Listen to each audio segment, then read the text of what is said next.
Você, aonde você estiver.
Oito e 28 de volta com o Folha no Ar e às 8 horas e 28 minutos, Campos segue aí com a previsão para hoje de mais um dia quente, 31 de máxima, 21 de mínima, agora faz 27 graus aqui já no centro, tá com informação aqui de tempo nublado e de fato tá. Aí fica aquele mormaço, né? A umidade relativa do ar sobe muito, dá aquela sensação de calor mais do que a temperatura indica. Então, neste momento, 27 graus. Programa de hoje, conversando com o Maicon Cruz, vereador em Campos, segundo mandato de vereador, hoje pelo PV, pré-candidato a deputado estadual, nessa bancada hoje, conversando com a gente. Já falamos aqui sobre vários assuntos no primeiro bloco. Só voltar aqui e trazer o Everton para fazer a gentileza de abrir esse bloco. O programa é oferecido por Proteus, Unimed Campos, Laboratório Plínio Bacelar, Vacina Plínio Bacelar e Radimed Diagnósticos por Imagem. Meu caro Everton, por favor, para você abrir aí essa sequência de conversa com o Maicon. No primeiro bloco, a gente fechou com a questão da eleição, que você votou em Marquinhos Bacelar. E aí, essa caminhada com o grupo Bacelar, como que ela se deu e como deu também a sua saída do grupo? Então, Everton, eu nunca tive a oportunidade de caminhar politicamente com a família Bacelar diretamente, né? Eu nunca apoiei o Rodrigo Bacelar, né, nas eleições que ele disputou. Nas duas eleições de deputado, eu apoiei o Sérgio Fernandes por ter lá um compromisso com a família Fernandes, que eu trabalhei durante anos com eles aí, inclusive na educação do Estado, eles que me deram a oportunidade de trabalhar na educação do Estado como representante, então eu tinha essa dívida de gratidão e fazia parte do grupo Fernandes nessas duas eleições que o Rodrigo disputou. Daí veio a eleição de presidente da Câmara, como nós falamos, e eu votei em Marquinhos, mesmo sem ter tido nenhum combinado, nada, nenhuma conversa, nenhuma obrigação de votar em Marquinhos. Eu votei em Marquinhos naquele momento para eu ter fôlego político, assim como eu tive realmente representatividade, até sendo eleito depois primeiro secretário da mesa diretora nessa gestão de Marquinhos. Então Marquinhos ali era líder desse grupo nesse momento, porque eu estava como presidente da Câmara e a gente tinha a maioria da oposição na Câmara.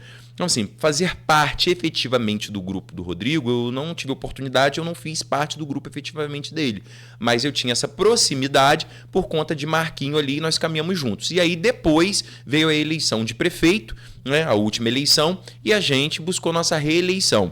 E aí eu tive o apoio do grupo, né, Bacelar, na questão da montagem das nominatas do partido ali, onde nós disputamos apoiando Madeleine. Mas ali também era o único caminho que a gente tinha naquele momento, porque a gente era oposição ao governo Vladimir e só tinha ali duas possibilidades de eu ganhar a eleição. Se eu fosse o do lado de Vladimir, ou do lado da delegada Madeleine. E aí, do lado da delegada Madeleine, nós fomos acolhidos naquele momento pelo grupo, né, do Bacelar aqui em Campos, e fizemos aí parte da composição do PSD, apoiando a delegada Madeleine naquele momento, sendo eleito. Mas, assim, essa foi a minha maior proximidade com o grupo dele. Mas é como eu digo, às vezes aqui em Campos, as pessoas falam assim, faz parte do grupo de Garotinho, saiu do grupo de Vladimir, faz parte do grupo de Bacelar, saiu do grupo de Bacelar, porque, normalmente, é como eu falei aqui no início, é difícil as pessoas entenderem que a gente pode ser político sem ser apadrinhado, sem ser subordinado às famílias que se revezam no poder da cidade. E aí eu nem falo da família Bacelar, porque a família Bacelar nunca governou Campos, né?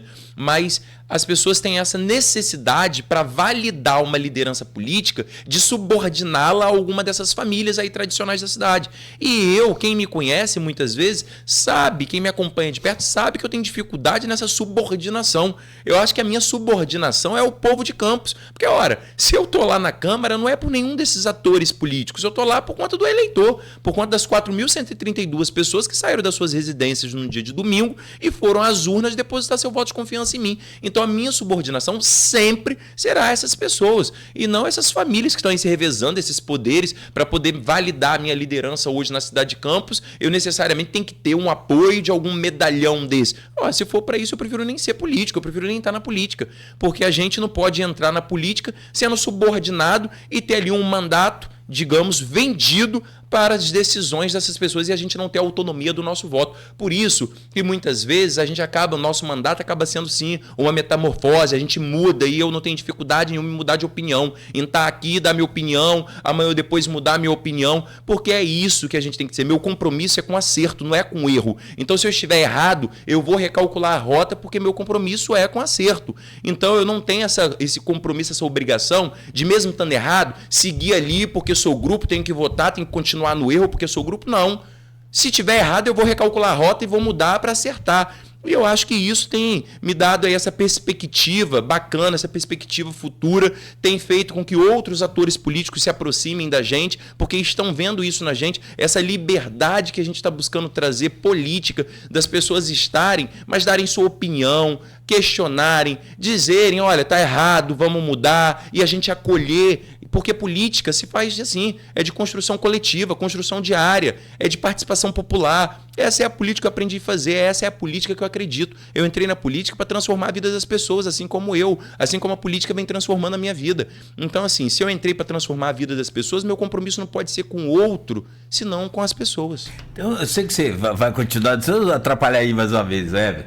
Tem um dilema também que é dito aqui, uma situação que é dita pelo grupo do Bacelar, por componentes do grupo, de que é muito difícil falar com ele pelo celular. Isso é verdade? Agora não, claro, tem todo esse processo aí. Como eu te falo, eu não posso dizer que é difícil, que não é difícil, porque eu não tinha esse contato direto. Eu tinha um contato direto com o Marquinho e era um contato muito bacana. Marquinho foi um parceiro grandioso, valoroso na Câmara. O Marquinho Bacelar de luta nossa ali, como presidente, foi um excelente presidente da Câmara, pautou muitos projetos importantes, blindou a população certas vezes de projetos que iria vir a prejudicar a população. Então, assim, eu sempre tive essa proximidade com o Marquinho ali na Câmara. Como eu disse, eu era o primeiro secretário da mesa diretora e Marquinho presidente. Então eu não posso falar, porque minha proximidade sempre se deu com o Marquinho. O Marquinho era o representante ali do grupo ali e a gente tinha essa proximidade com o Marquinho. Aqui, só para aproveitar o gancho, hoje assume o vice-prefeito. Como é que vai ser seu relacionamento com ele? Se bem que você vai estar afastado por conta da campanha eleitoral da Câmara, não precisa. Não, o vereador não precisa. Não precisa, né? Então, Nogueira, meu relacionamento é o seguinte, eu não faço oposição por fazer oposição, eu não faço oposição a pessoas, eu faço oposição a ideais, a projetos que eu entendo que não vá prejudicar, que vá prejudicar a população. Eu faço oposição a projetos que vá prejudicar a população, que vá prejudicar o cidadão. Essa é a minha oposição. Então, assim, eu não vou dizer, você é oposição ao vice, sou oposição ao vice. Ele nem mostrou a que veio. Eu preciso analisar, eu preciso deixar qual vai ser esses primeiros passos que ele vai dar à frente do governo. Primeiro que eu desejo sorte para ele, eu desejo que Deus o abençoe, que ele possa ser um excelente gestor, que ele possa ser um bom prefeito. Porque quando a gente torce contra, eu não estou torcendo contra ele, eu estou torcendo contra o povo de Campos. Porque a gente precisa aí que ele assuma e que faça uma boa gestão para que a população venha se beneficiar dessa boa gestão, com saúde, qualidade, com educação pública de qualidade, com transporte público de qualidade. Então eu torço que o Frederico faça uma boa gestão. Ah, vou ser oposição a ele? Vou bater no governo? Vou criticar o governo? Eu não posso falar agora, porque, como eu estou te falando, eu não faço oposição às pessoas. Eu faço oposição à gestão, à administração dos recursos Se ele públicos. te chamar para conversar, para trocar uma ideia aí, fazer parte da base do governo dele. Fazer parte da base do governo, eu não sei se eu faria parte da base do governo, porque fazer parte da base do governo exige muita submissão. Quando você faz parte da base, eles não entendem que você pode dar opinião contrária, eles não entendem que você pode votar contrário, eles não entendem isso, eles acham que você faz parte da base, que você tem que dizer amém para tudo. Então eu não faria parte da base do governo. Mas se ele me chamar para uma conversa institucional, óbvio que eu iria para uma conversa institucional. A gente tem diversas pautas aí que pode ser tratado. Ó. Piso do magistério, piso da enfermagem, melhora na saúde, transporte público da cidade que está um caos. Vladimir entrou como prefeito em 2021, ele assume a gestão da cidade de Campos. A principal pauta de Vladimir, resolver o transporte público da cidade. Quem não se lembra daquele discurso dele, político, lá atrás, de olha, quando eu for eleito prefeito, eu vou terminar com os terminais da humilhação, eu vou dar solução para o transporte público. E veja, a nossa população continua às margens das BRs, no sol quente, sem banheiro químico, sem tenda, sem nada, esperando um ônibus passar na margem da BR. A nossa população continua padecendo do transporte público que não funciona, do transporte público precário, do transporte público aí sucateado. O município gastou 23 milhões de reais com 3 terminais, que sequer foram entregues à população. Cadê os ônibus novos? Cadê o ônibus climatizado, com ar-condicionado? Cadê? A população continua. Vladimir sai do governo hoje e o transporte público da cidade continua pior do que na gestão anterior, que ele disse que iria resolver, da gestão que antecedeu a Houve ele. aquele problema do PAC também. Do Não, governo. isso é desculpa. Isso é desculpa. Mas O problema mudou, do PAC. ô, Mike, Olha mas só. peraí, não, que mudou o sistema, mudou. Não, sim.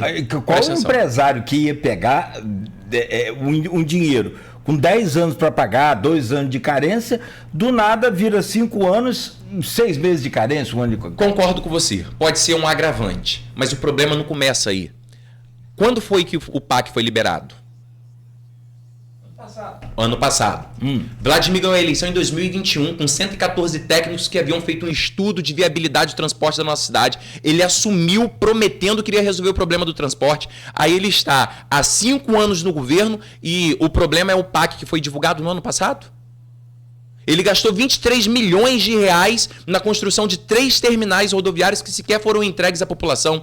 Como que ele gasta 23 milhões sem ter a solução do transporte? Ele foi responsável em jogar dinheiro no lixo? Ele jogou, ou ele foi mãe de Ná. Ele construiu 3 terminais, gastou 23 milhões de reais do povo de Campos na construção desses terminais rodoviários, calculando que 3 anos depois o governo federal ia lançar um PAC e aí ele iria adquirir ônibus novos? Ele previu isso?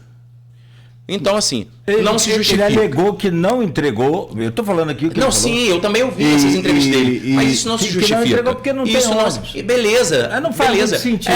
Exato. Ele alegou que não entregou porque não tem ônibus. Tá, ele alegou que não entregou porque não tem ônibus, sendo que o PAC foi divulgado no ano passado e os terminais foram construídos desde o primeiro mandato dele. Inicialmente orçados em 15 milhões e com os aditivos já ultrapassa 23 milhões de reais. Aí o problema é algo que surgiu no ano passado. Uma coisa que ele começou em 2021. Não se justifica, são desculpas esfarrapadas para poder sair do governo bem ali e a população, que é quem precisa, continua lá, como eu disse, na margem da BR, no sol quente, sem banheiro, sem ônibus, sem transporte, continua sem assistência, é isso. No blog Opiniões, o Aloísio foi entrevistar a Juliana Carneiro, filha de Chico D'Angelo, que faz parte da gestão do governo federal. E contestou a versão do prefeito. E aí, quem quiser acompanhar, tá lá no blog do blog Opiniões do Aloísio. Foi até um domingo que eu acho que o Aloísio conseguiu falar com ela e ela contesta a versão do prefeito. Eu não tô nem entrando na linha, não tô nem entrando na questão do mérito do PAC que ele tá justificando. Eu tô entrando na linha do tempo, que se você parar para analisar, olha a minha lógica. Ele começou os terminais rodoviários em 2023. Para ele construir os terminais rodoviários, investir 23 milhões do povo de Campos, ele tinha um estudo, ele tinha um projeto. Vou construir 3 terminais da integração, porque eu vou mudar o transporte. Eu acho que um governo sério teria que ter um planejamento. Você é aliado de Quaquá hoje. Eu acabei te interrompendo aí, mas não vou entrar no. Não. Deixa a Everton ali com a pauta. Só essa. Lá em Maricá, que também aí é outra história, São João da Barra, sua terra natal. Não, minha terra natal é Campos, eu sou nascido em Campos. Você morou lá, isso que eu perguntei, eu não afirmei.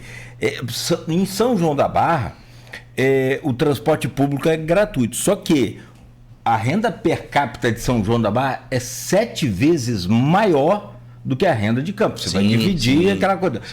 Maricá também. Extraordinária, renda nem sei em relação a Campos quanto que é, mas... Lá tem um orçamento hoje, tem uma população de 150, um pouco mais de habitantes, e tem um orçamento de 8 bilhões por ano, é outra realidade. É outro mundo. Também tem o transporte gratuito. Campos não vive essa realidade de bancar esse transporte. Mas você acha que seria uma solução para Campos tentar viabilizar esse transporte gratuito? Eu acho que a gente não vai conseguir viabilizar por conta da realidade econômica da nossa cidade. Mas há de se destacar 2 pontos. São João da Barra e Maricá.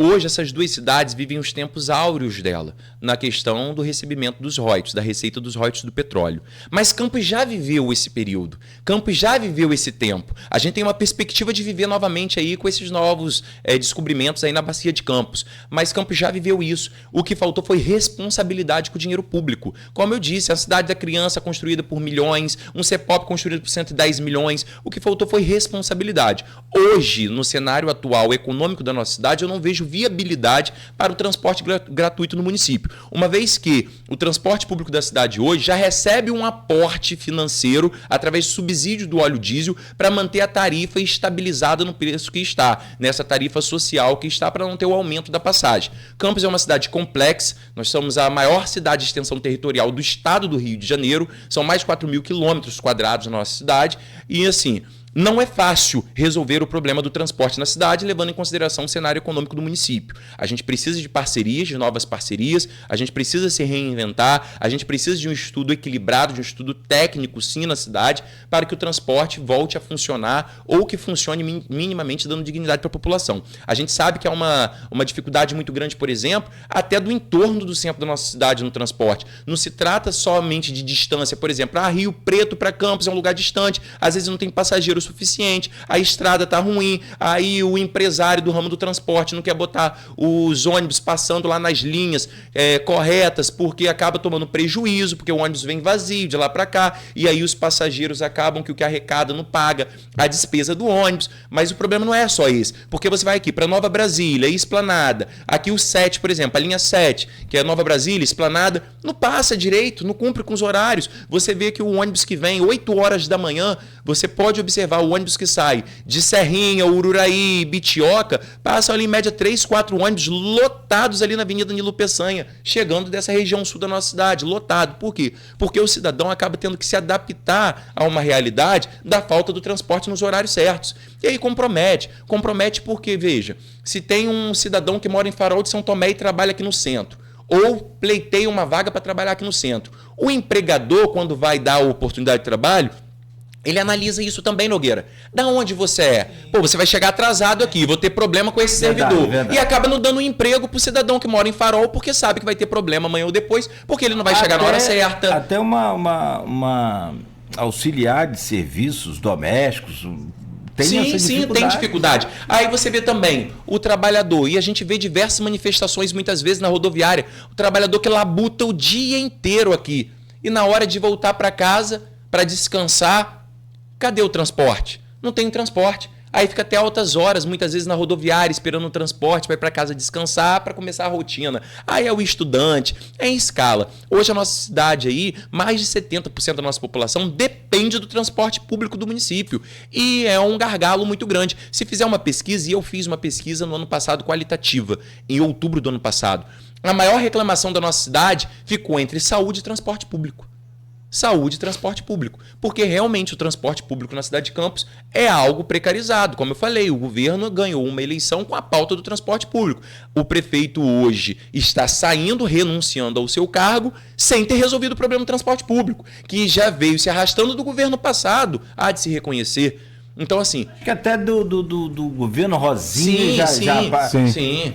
Então, assim, a gente tem essa precariedade no transporte. Mas, Maico, vamos falar um pouquinho do pleito desse ano.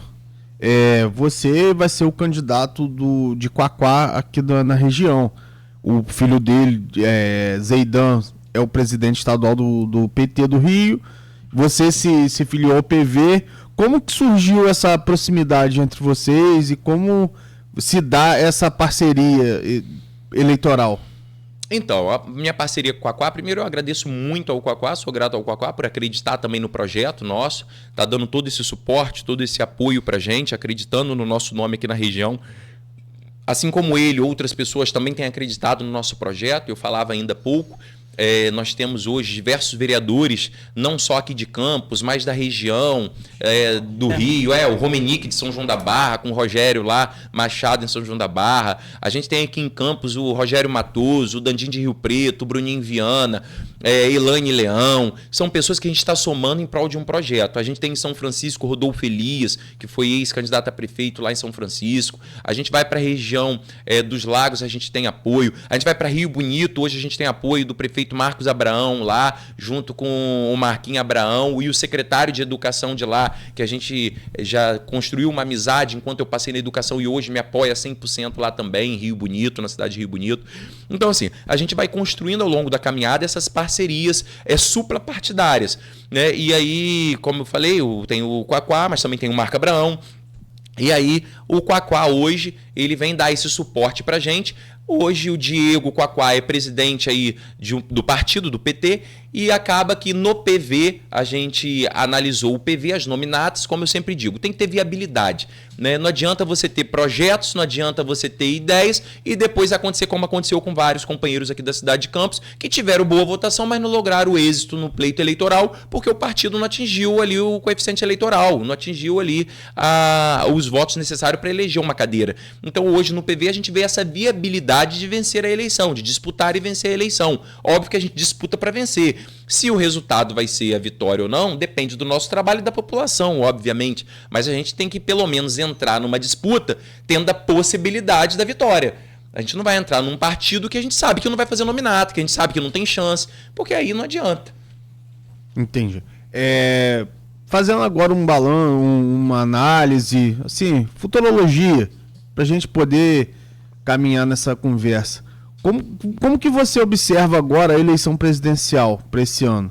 Então, a eleição presidencial ainda é um pouco difícil de se emitir qualquer opinião, porque se a gente olha, o cenário muda todo instante.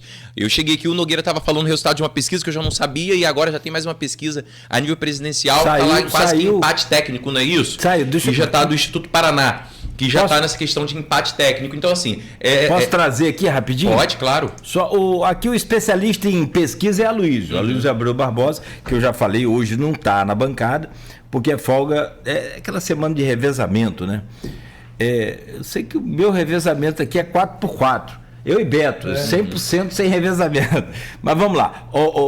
A última pesquisa que o Aloysio traz aqui, de intenção de voto para presidente, eu vou nessa aqui logo direto de segundo turno, que é o primeiro cenário onde, olha só, o Flávio Bolsonaro, ele não era candidato até dezembro. Bolsonaro preso na cadeia, lança o Flávio, e aí dá uma série de microfonia. Inclusive a Michele teve também aquele convívio de família, e que eu, sinceramente, torço para que toda a família se dê bem, principalmente essa questão de política, essa coisa, como ser humano. Mas aí tem o que ele disse, me disse, e foi preciso, inclusive, do Bolsonaro escrever de punho uma cartinha confirmando que ele era o candidato. A partir disso, deu um start no bolsonarismo e meio que nessa direita, que eu posso falar mais extrema, mais ativista, talvez. E o Flávio, de lá para cá, foi percebido um crescimento dele, Maicon, em torno de 10%, que você sabe muito bem. É muito grande. Num país como o nosso, é muito grande. Sim. E você está acostumado com urna, você sabe que a coisa é complicada. Sim. Você crescer, você mesmo falou que cresceu. Sim, de uma eleição para outra e sabe o esforço. É difícil. Não é? E aqui você tem o Lula, que aparecia em dezembro com 41, hoje aparece com 44,1. O Flávio que aparecia em dezembro com 41% também, nesse cenário de segundo turno, feito pelo Instituto Paraná Pesquisa, ele aparece com 45,2%, ou seja, 1,1 ponto percentual à frente do Lula, que é dentro da margem de erro. Só para você. E que não sabe e não respondeu, olha a quantidade, que é tão baixa, que o país está tão polarizado. Não sabe e não respondeu 16%, branco nulo 2%, que dá 18%, inclusive abaixo da margem municipal nossa, que é em torno de 28%, quase 30%. E que detalhe, Nogueira, 18% de pessoas que ainda não sabem é um número muito baixo pelo período que a gente está. Porque a população, normalmente, eleição de nível presidencial, a população começa a pensar na eleição, a população de quem não está no meio político, começa a pensar na eleição no mês da eleição, nos 15 dias próximo à eleição, que a população começa a tentar, tem eleição, eu vou votar em quem, começa a decidir, para você ver a antecipação da decisão do eleitor. Então, assim, isso só mostra cada vez mais que a eleição está polarizada, o que dificulta qualquer análise, dificulta uma análise, porque o cenário hoje está tão difícil, quando a gente fala do Estado, a gente vai ter a oportunidade de falar do Estado. É como a gente fala do Estado do Rio de Janeiro. A cada dia é uma novidade, a cada dia é uma situação no Estado do Rio de Janeiro. Então, assim, a política hoje, a nível estadual e nacional, é difícil a gente fazer qualquer previsão. É difícil, porque está tão polarizado que a gente não consegue emitir uma opinião clara. A gente vai vivendo dia após dia. Hoje eu posso falar uma coisa e daqui a pouco eu já não sei mais aquilo ali, porque já mudou o cenário. Correto. Agora... Tem uma questão, deixa eu só me alongar aqui. Desculpa, Everton. A questão dessa pauta identitária, que eu acho válida, mas me parece que politicamente eleito... Acho não, tenho certeza que é válida. Mas eu tenho certeza também que eleitoralmente ela conversa para uma bolha muito pequena. Sim. Você concorda? Concordo. Olha o desfile, a escola de samba trouxe lá uma ala família em conserva. Sim. Aquilo, segundo o diretor do Big Data, Real Time Big Data, teve aqui com a gente essa semana, ele falou, Lula perdeu ali de 7 a 9 pontos. Que isso? É muito. É muito. E tem ainda a Erika Hilton. Tá lá e sem fazer juízo nenhum de valor. A luta dela é espetacular, sensacional, é importante. Mas assim, entrou numa rota de colisão também nessa ala. Acaba refletindo no governo também. Na ala ela é do pessoal. Mas é a pauta da esquerda. Sim. Então assim, como disse o próprio diretor do Instituto, repito, ele falou, cara, a grande maioria do eleitorado do Lula é conservador. Você vai analisar que é a classe... Se você parar para analisar o Lula, eu estava lendo uma entrevista e li um livro sobre Espelho do Brasil. É um livro muito bacana. O Lula hoje, ele está mais para centro do que para esquerda. Se você olhar as pautas do governo Lula, é mais para centro do que para esquerda. Então, quando o governo dele se aproxima muito dessas pautas mais extremistas, ele acaba desidratando.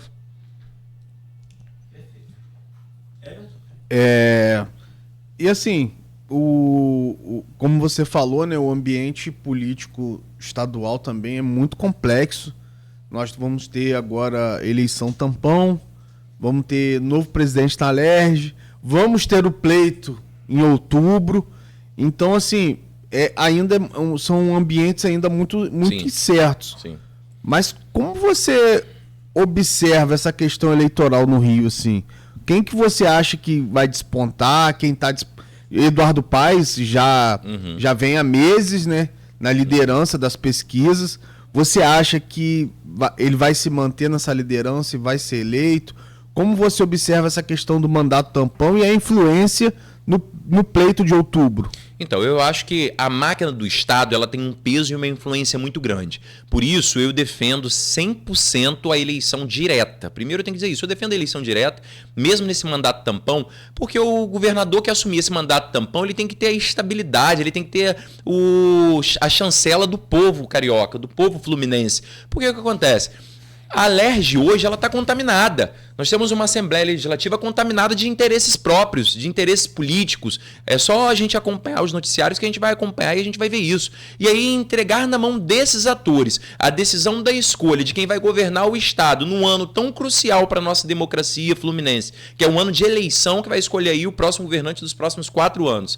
Levando em consideração o histórico político do nosso Estado do Rio de Janeiro, complexo, de políticos, de ex-governadores presos, de ex-governadores que utilizam a máquina do Estado para influenciar diretamente nas eleições, eu acho que a gente não pode dar esse poder, essa autonomia para que a Alerj escolha esse governante, porque aí nós não teremos uma eleição limpa, nós não teremos uma eleição verdadeiramente democrática, porque nós teremos a máquina puxando para um lado, e a gente sabe qual lado é.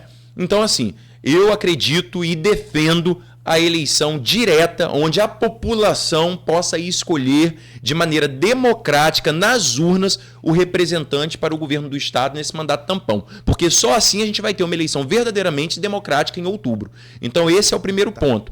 O segundo ponto sobre a avaliação de quem pode aí despontar a eleição, hoje se a gente parar para analisar nas pesquisas, hoje a gente vê que o Eduardo Paes está despontando aí para vencer as eleições de outubro, né? Agora, se tiver um mandato tampão, a gente ainda não sabe também como é que vai ser. A gente não sabe se o Eduardo vai disputar o mandato tampão. Então, ele não vem. Ele não vem? Então, ele não vem no mandato tampão. A gente não sabe se o Ruas vai querer vir no mandato tampão. Ele teria alinhado com o Castro para que o Douglas Ruas viesse como mandato tampão. Então, é isso que eu falo. A gente não sabe desses acordos. Agora, o acordos. Garotinho tá no jogo. Então, é isso que eu tô falando. O Garotinho teve essa decisão aí que o favoreceu agora recentemente. Então, assim, a política tá muito dinâmica. Mas uma coisa é certa. O que eu defendo nesse momento seria eleições diretas para que a população, para que o povo fluminense pudesse escolher aí o representante, né, desse mandato tampão, para que não tenha interferência política nas eleições de outubro, para que não tenha interferência da máquina do Estado nas eleições de outubro. Como eu falei, se a gente acompanhar o histórico de todas as últimas eleições aí de governo do Estado, a máquina participou de maneira ativa como principal cabo eleitoral daqueles que foram eleitos. Então a gente precisa sim devolver o poder ao povo para tentar virar essa página do Rio de Janeiro, para tentar virar essa página aí de histórias negativas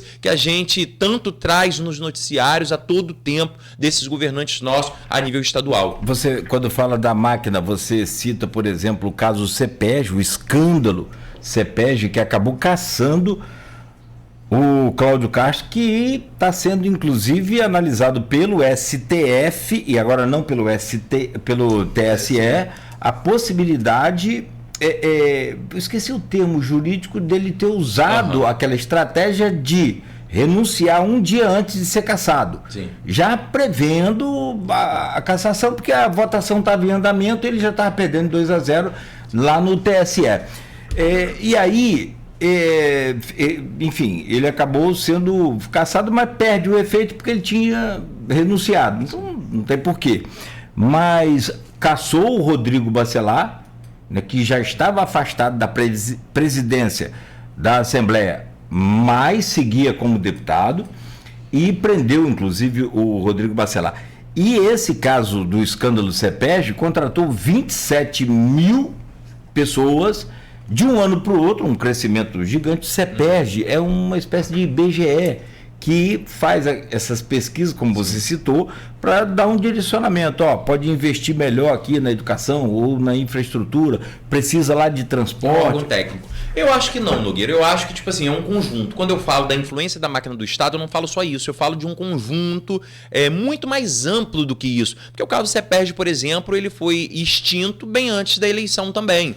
Então, assim, as pessoas foram contratadas para esse propósito, mas não teve destino final das pessoas ficarem até a eleição, porque ele foi extinto bem antes. Então, não é só isso. Eu falo, num contexto geral, como foi a venda da SEDAI, a distribuição dos dinheiros, dos recursos da SEDAI de maneira desordenada para os municípios, na cooptação desses prefeitos. E aí, o que acontece? O Estado vendeu a SEDAI, pegou todo o dinheiro, foi cooptar os prefeitos das cidades e não houve investimento com esse recurso da SEDAI. Qual é o retorno que o Estado está tendo hoje da venda da SEDAI, por exemplo? Qual é o retorno que o Estado tem hoje? Não tem um retorno da venda da SEDAI. Então, não é só isso. É a utilização da máquina pública como um todo na cooptação de votos e de liderança de políticos, de prefeito, como o loteamento das instituições do Estado, das secretarias do Estado, o loteamento das ações do Estado. Porque a gente vê agora nesse período eleitoral diversos órgãos do Estado trabalhando muito mais do que você não vê nos outros anos. Você vê diversos equipamentos do Estado sendo ampliados agora,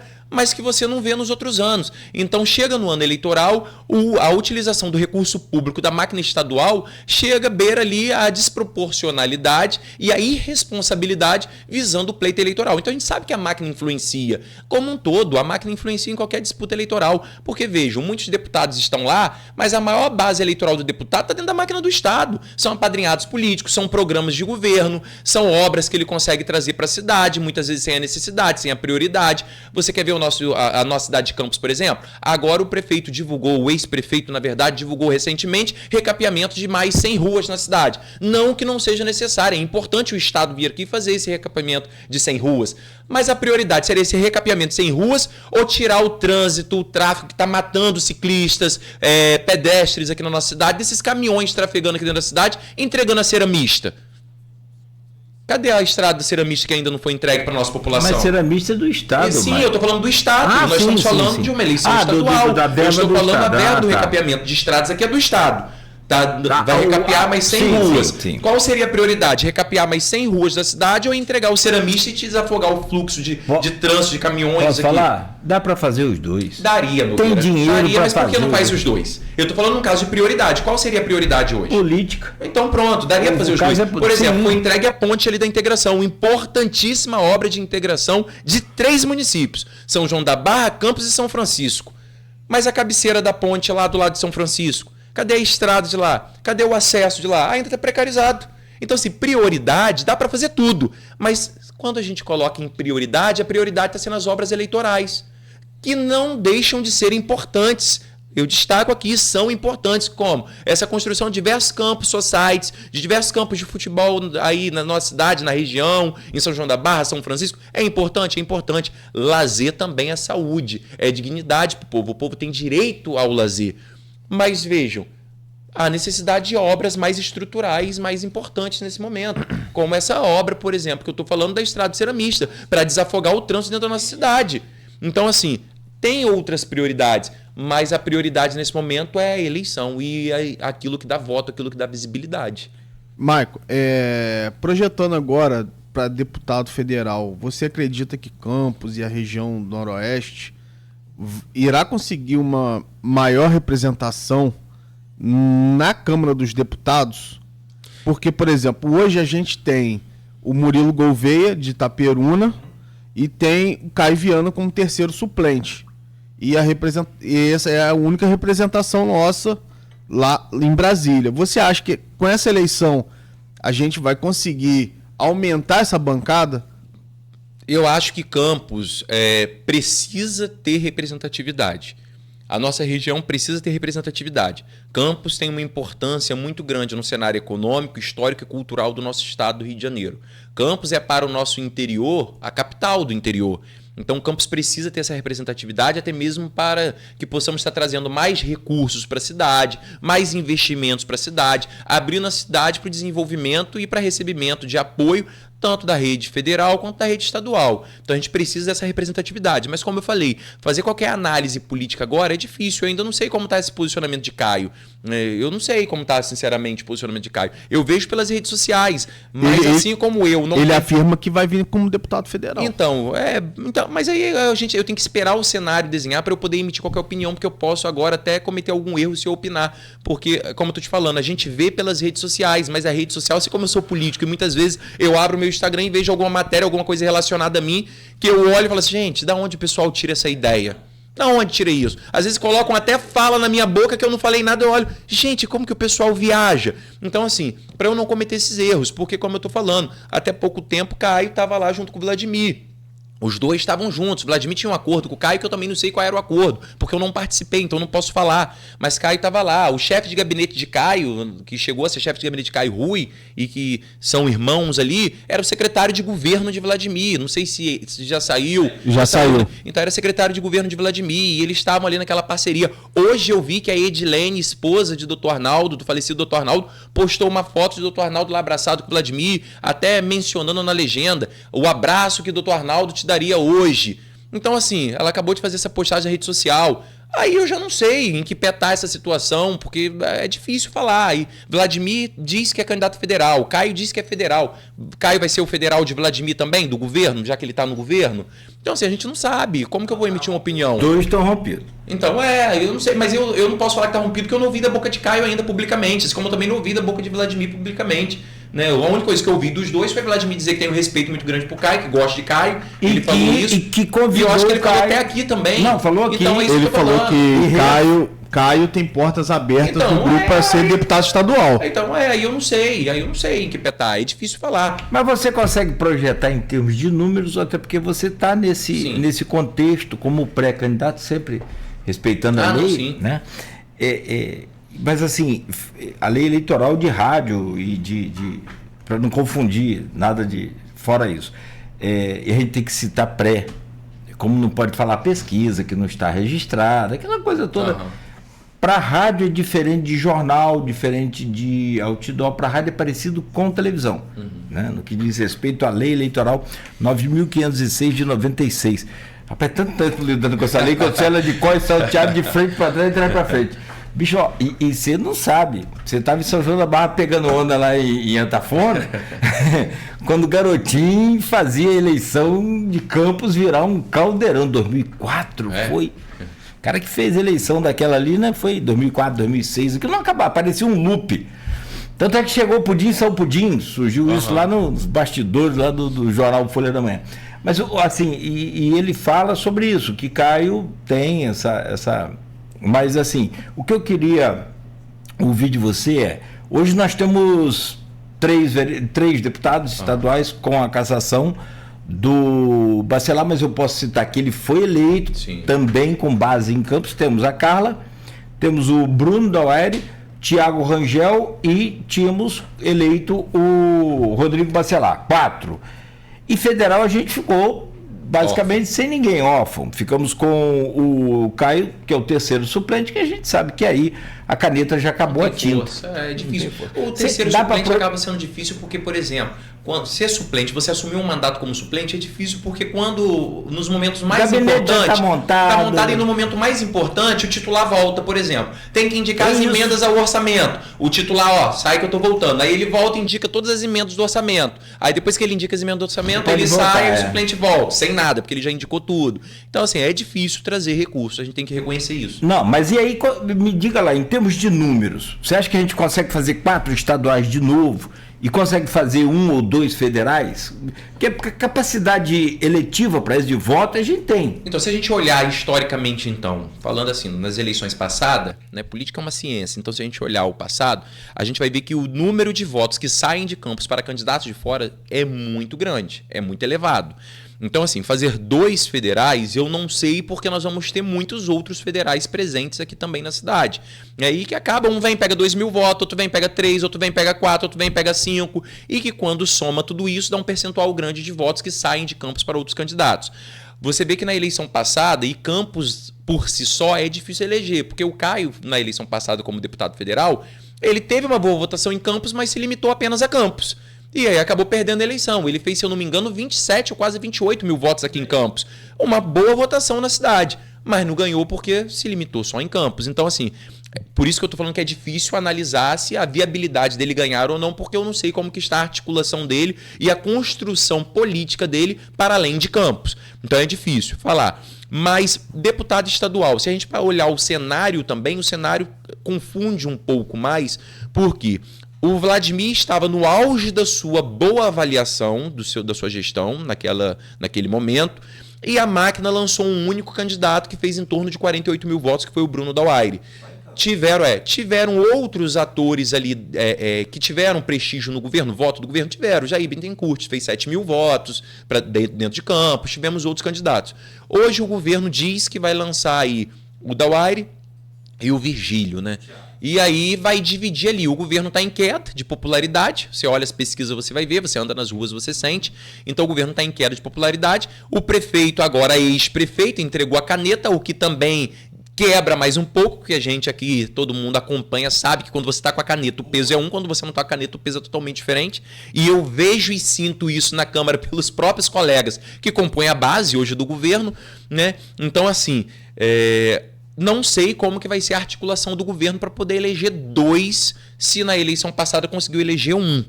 Então, é difícil ter essa previsão. E aí o que acontece nesse contexto? A gente ainda tem que analisar que o cenário vai estar mais aberto e aí tem que ver qual é a tendência desse eleitor. Nós tivemos a Carla Machado, que fez quase 18 mil votos na cidade de Campos, mas não teve nenhuma entrega, nenhuma presença na cidade de Campos. Então, e teve o apoio total do PT aqui na cidade de Campos, porque ela foi a única candidata do campo de esquerda na região norte e noroeste fluminense, o que também influenciou. Por exemplo, o PT apoiou em peso Carla aqui em Campos na eleição passada. Hoje o PT não apoia mais Carla. Carla não é mais da esquerda. Carla não tem mais essa preferência. Ela saiu do PT. Ela saiu do PT.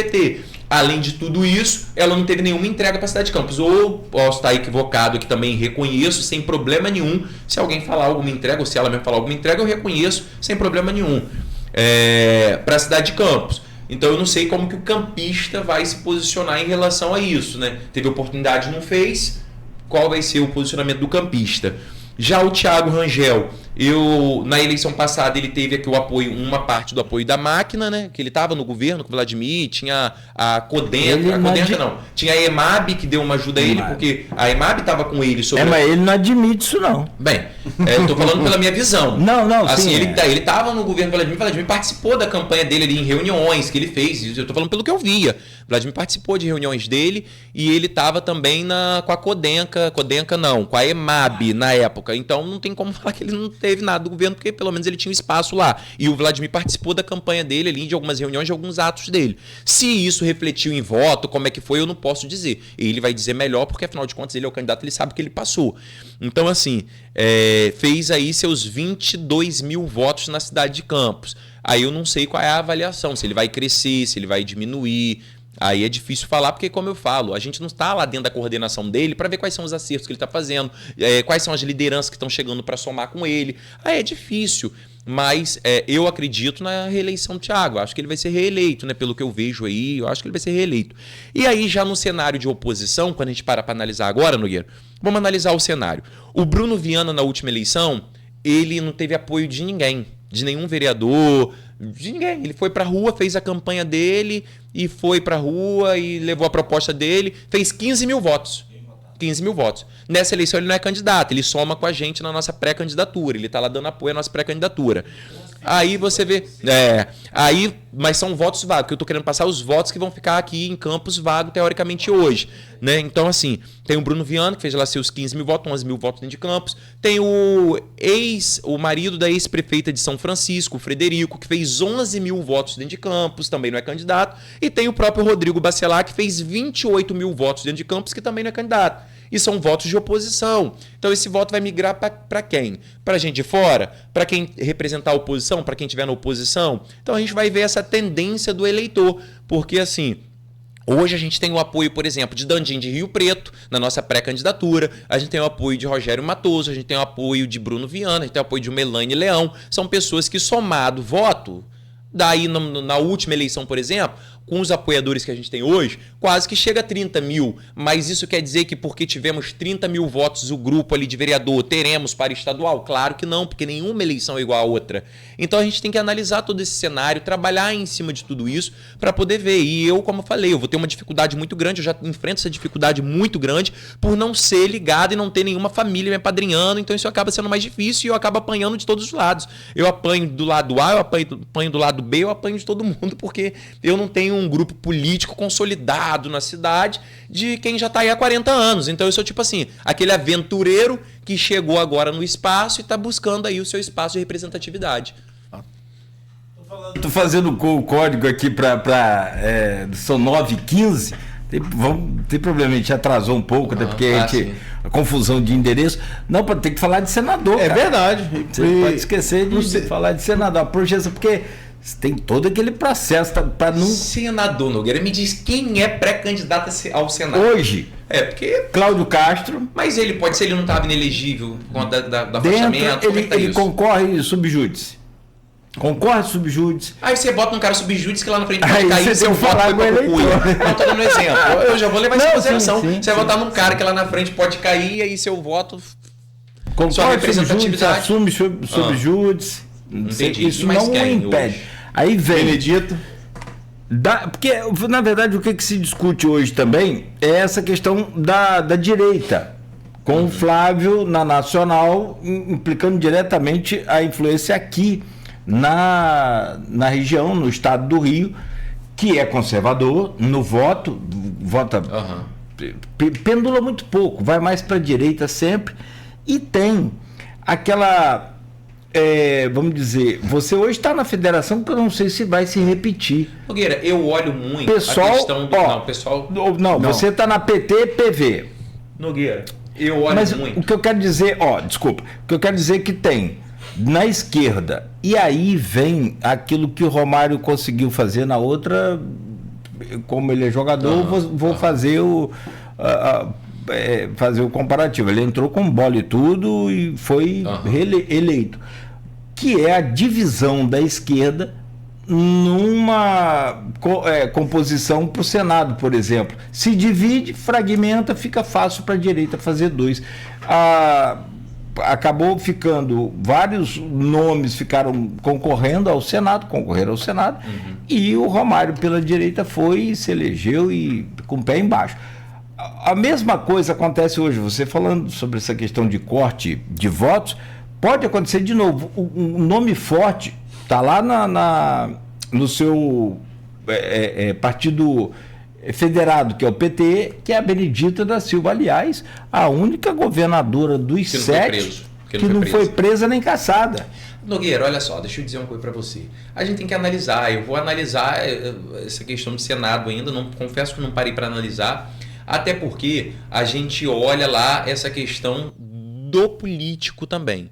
Porque às vezes as pessoas falam assim, que partido A, partido B, partido C. Aí eu só faço uma pergunta. Me apresente um partido, eu me filio nesse partido agora. Me apresente um partido que tenha 100% dos seus quadros e que nunca se envolveu em nenhum ato de corrupção e que todo mundo é honesto no seu partido. Me apresenta um partido que eu me filio agora. Pode trazer a ficha, eu me filio agora. Sem demagogia. Não tem. Então a gente analisa as pessoas. Você quer ver um exemplo? Senador Carlos Portinho. Eu votaria no Carlos Portinho se ele fosse candidato à reeleição. Tem uma série de indicações. É um excelente senador. Ajudou nossa cidade, deu mais de 10 milhões de reais de equipamentos para Ferreira Machado, atendeu um pedido um pedido do vereador Maicon Cruz, dando uma emenda de 300 mil reais para cá, onde nós conseguimos comprar um ônibus com acessibilidade para a escola, Sechiac, aqui no centro da nossa cidade. Sempre atendeu nossa cidade, sempre esteve presente na nossa cidade, na nossa região, solícito às nossas demandas, deu emenda de investimento, até mesmo em asfalto aqui para nossa cidade. Aí como que eu não vou reconhecer, enquanto homem público, enquanto representante do povo, um político que trouxe para a nossa cidade diversos benefícios? Então eu votaria no senador Carlos Portinho, se ele fosse candidato à reeleição do Senado. Esteve junto com a região no semiárido. Sim, também, importantíssimo. Então como que eu não vou reconhecer um senador? Porque ele é do PL, porque ele é... Dane-se. Ele trouxe representatividade para a nossa cidade. Então a gente tem que parar para analisar isso. Sabe por quê? Quando seu João passa mal, vai lá ser internado no Ferreira Machado e precisa fazer uma cirurgia às pressas, ele não vai virar para o médico e falar assim, doutor, o senhor é de direita ou é de esquerda? Ele não vai perguntar isso, ele quer ser operado por um bom médico, ele não quer saber se o cara é de direita ou de esquerda. Então, quando você entra dentro de um ônibus, você vai perguntar ao motorista, você é de direita ou é de esquerda? Você não vai perguntar. Você quer saber se ele é bom motorista. Quer saber se ele é um bom motorista. Então a gente tem que parar também para analisar isso. Existem bons políticos na direita, existem bons políticos na esquerda. E corrupção existe em todos os lados. Então é isso que a população tem que parar para debater. Porque quer ver uma coisa? Eu estou falando aqui que eu votaria no senador Portinho, que é lá do PL, se ele fosse candidato à reeleição ao Senado.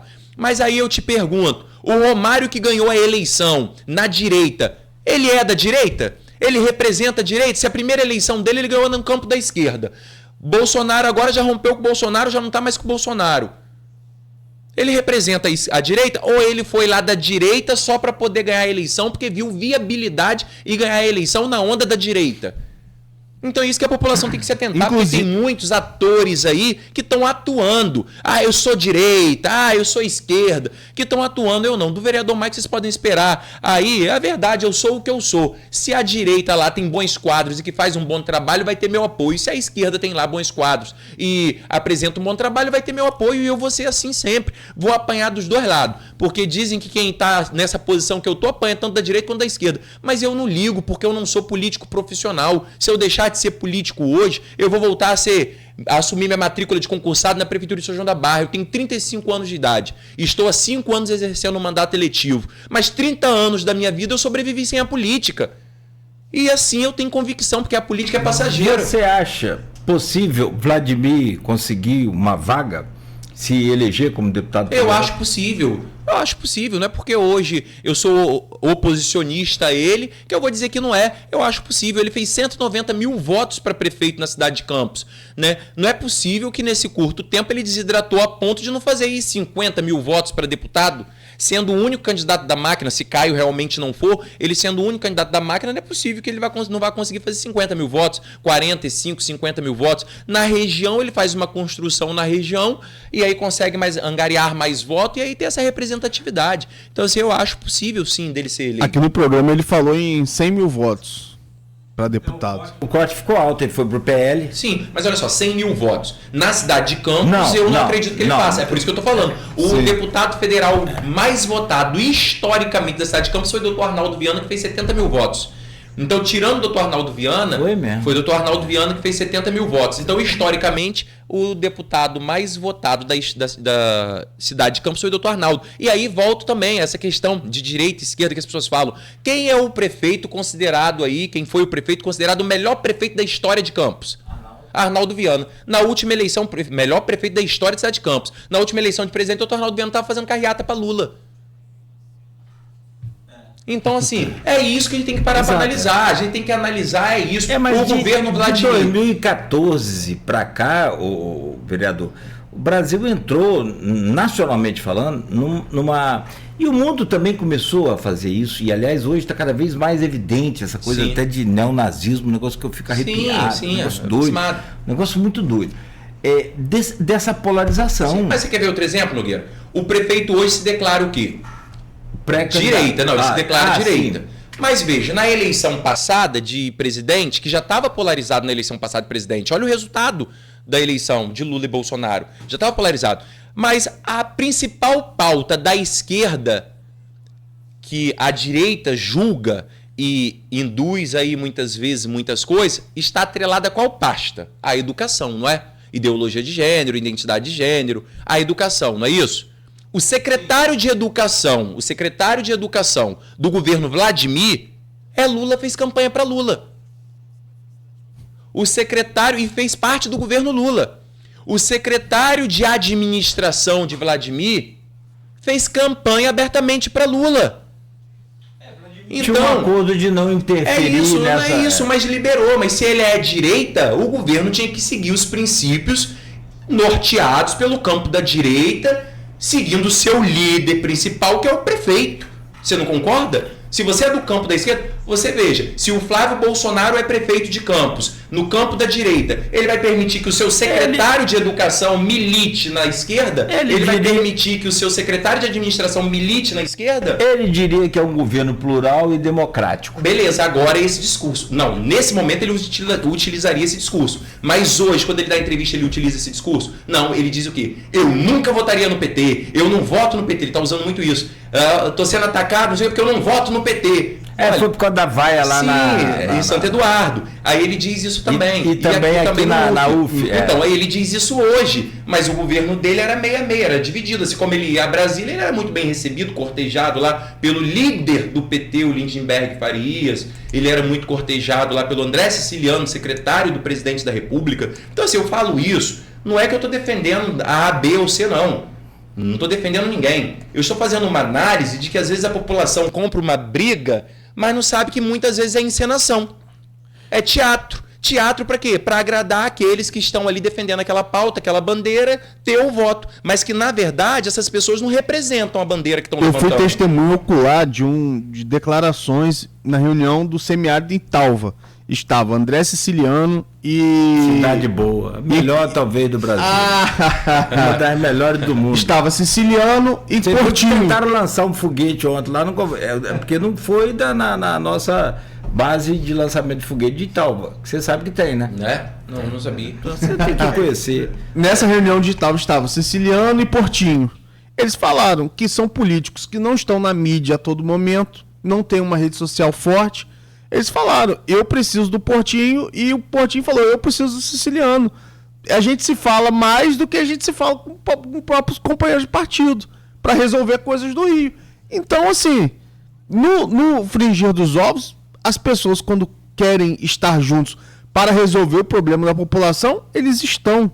E não tem direita e de esquerda. Entendi o que o Maicon está falando. Isso, E tá perfeito o tudo comentário. bem, porque é isso, porque é democracia. Tá bem, a gente tem que ter parte, diálogo. Como que você faz política sem diálogo? Tem que ter quem pensa como você, mas também é importante ter quem pensa contra você. Ué, Garotinho foi eleito qual partido? PT, ele foi fundador do PT, meu amigo.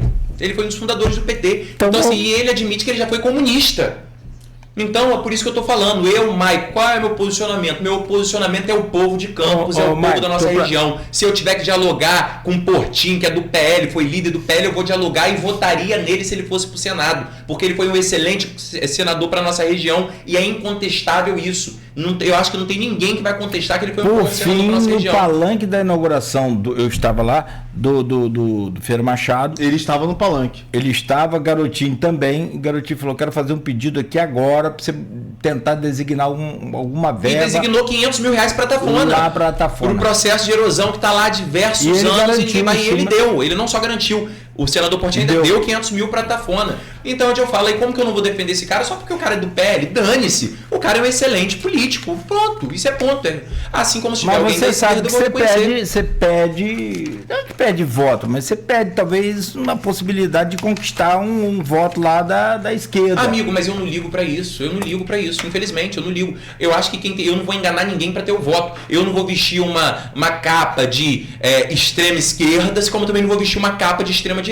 Eu sou quem eu sou. Quem quiser votar em mim, vai votar em mim sabendo que eu reconheço os bons políticos da direita, assim como eu reconheço os bons políticos da esquerda. E é isso. Quem faz pelo povo vai ter meu reconhecimento. Agora, como eu tô te falando, eu não vou me vestir de algo que eu não sou para agradar, para ter voto. Quer votar em mim, vai votar como eu sou. Se eu perder a eleição, político que tem medo de urna não serve para ser político. Se eu perder a eleição, eu vou voltar a tocar minha vida como eu sempre fiz. É isso. Perfeito. Aqui, se deixar não ficar aqui até meio-dia. Conversa boa de Maicon, ó.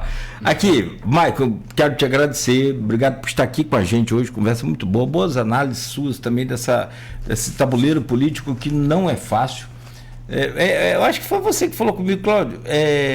Sexta-feira à noite, você falou, Cláudio, tô passando aqui em frente à rádio, tá aberto. Eu falei, não, tem gente aí e tal. Você falou, não, porque atrasou tudo, porque a gente tava com uma linha pronta para o jornal impresso, que aliás vai estar parte da sua...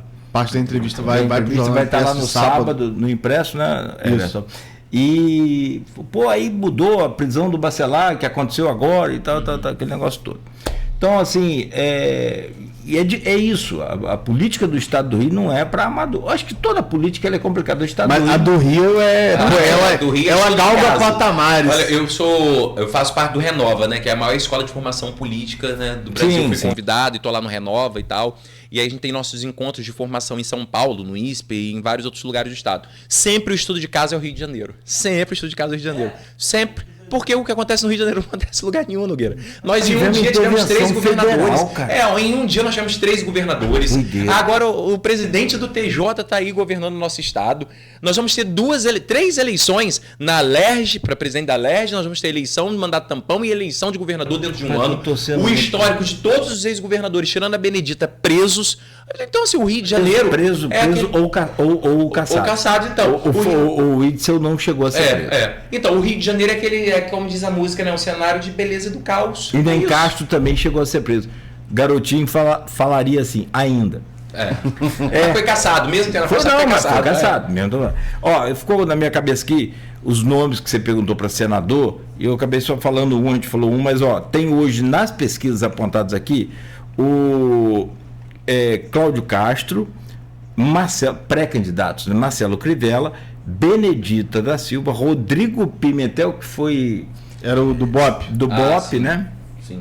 A inspiração lá do Capitão Nascimento, do filme Tropa de Elite, Márcio Canella, Otone de Paula, pelo menos nesse cenário aqui. Mas ainda tem, eu falei aqui, Pedro Paulo. Pedro Paulo também que é o Pimentel na área da segurança pública é muito importante que também, é o tema da eleição. porque eu vejo muito ele debatendo segurança pública, eu acompanho muitas coisas dele de segurança Vejo lá pública também. e eu acho que a segurança pública vai ser o tema dessa eleição, porque não dá mais pra gente ter um estado também refém da bandidagem. Não dá mais. Você tira por nossa cidade, tá aqui no interior, eu tiro por mim que sou vereador. Em muitos bairros eu não consigo entrar porque tem dificuldade, porque o tráfico não deixa. Teve o coronel Arthur, que estava aqui à frente do 8º BPM, eu mesmo incomodava ele por diversas vezes. Porque tinha bairro que eu ia entrar e o pessoal... Dentro de Campos existe essa realidade de vagabundo que se acha dono de território. E aí eu ligava pro coronel. Eu deixei de fazer uma festa de fim de ano num determinado bairro aqui da cidade de Campos, porque a criminalidade me exigiu aí, mandando recado pra mim, que senão eu ia chegar lá, ia bagunçar. No final das contas, eu nem quis fazer, relatei pro coronel pra não deixar, você soube, né? Então, pra não deixar as pessoas... só depois, você não, porque tá? eu vou, eu faço, aí depois eu saio, mas quem fica lá é a população. Então, pra população não sofrer represália, eu deixei de fazer a festa de fim de ano por conta da bandidagem que me exigindo dinheiro. E eu não vou dar dinheiro para vagabundo para deixar eu fazer a melhoria ou não num determinado bairro. Então eu relatei isso pro coronel. Então, assim, às vezes a gente olha para longe, mas a gente vive essa realidade aqui em Campos. De político não pode entrar em determinado bairro, político não pode fazer eleição em determinado bairro, porque a criminalidade não deixa, tem que pedir benção a bandido. Então, assim, tem a segurança... de cobrança de aqui na sua terra lá Na Baixada, pô, Então tem isso, é como eu tô falando. Às vezes a gente tá olhando lá pro Rio e acha que aqui não tem isso. Aquela grana semanal para Uma mensadinha, Arrego. para milícia. Então, Arriba é isso que eu tô milícia. falando. E às vezes a gente acha que essa realidade está longe da gente. Não, é para milícia. E a realidade está aqui também. Então a segurança pública é muito importante debater segurança pública. E eu também vou estar atento a isso, a esses candidatos do Senado que vai trazer esse tema de segurança pública. A gente precisa de segurança pública no Estado. Amigo, obrigado. Agradeço, Forte abraço. foi muito bom. Muito obrigado a todos vocês. Um forte abraço também. Até a próxima, se Deus quiser. Não perde o endereço, não. Não, tá beleza. Abraço aí pro seu Valeu, pessoal. obrigado, Maicon. Jackson e Breno. E a você, obrigado. Forte abraço também, meu caro Everton. Até semana que vem, já que amanhã é feriado. Né? Amanhã estaremos por conta da Páscoa, né? Não. Segunda Segunda não. Segunda sou eu. Fazer o quê, né? Valeu, amigo. Obrigado. Eu que agradeço. Gente, são 9h33.